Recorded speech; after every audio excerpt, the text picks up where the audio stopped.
All right, party people, we are back at it with some fungal pharmacology. Let's get it. All right, so first and foremost, here on the left, we have textbook Tinea capitis. There's a circular area, you see the alopecia, you see the scaling. Now, as soon as you see this, your brain needs to go and recognize this as Tinea capitis.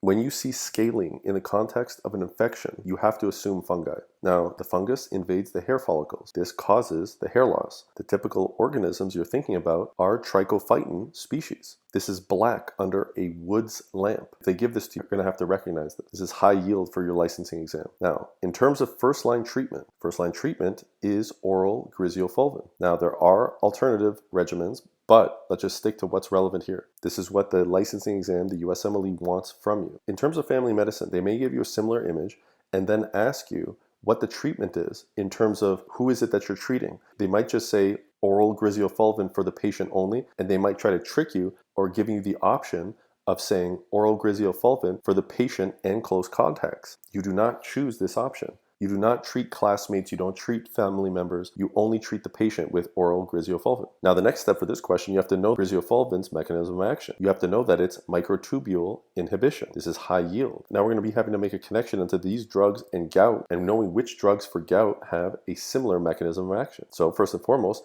what is the treatment for gout? So first, we start with an NSAID, such as indomethacin. Next up, steroids, think prednisone. Finally, colchicine. Here, this is a microtubule inhibitor. So griseofulvin for tinea capitis and colchicine for gout, specifically acute gout, share the same mechanism of action. All right, let's run through the other antifungals and see what they're about. Starting with amphotericin B. This is the same mechanism of action as nystatin. This binds ergosterol. Now, these form pores in the fungal membrane, so they target porin protein. Amphotericin B is known for high toxicity. It's the last line agent for fungemia, disseminated infections, and CNS infection. Think cryptococcal meningitis. The reason it's last line is because the side effects are so extreme. Now, normally you give the flucytosine initially, followed by a 1-year fluconazole taper. Now, the side effects that you have to know for this are rigors and chills. That's why it's referred to as amphoterrible. It can also cause hypokalemia and hypomagnesemia. Moving on to caspofungin and micafungin. These inhibit beta-1,3 glucan synthase. This is involved in cell wall synthesis. These are used for invasive candidemia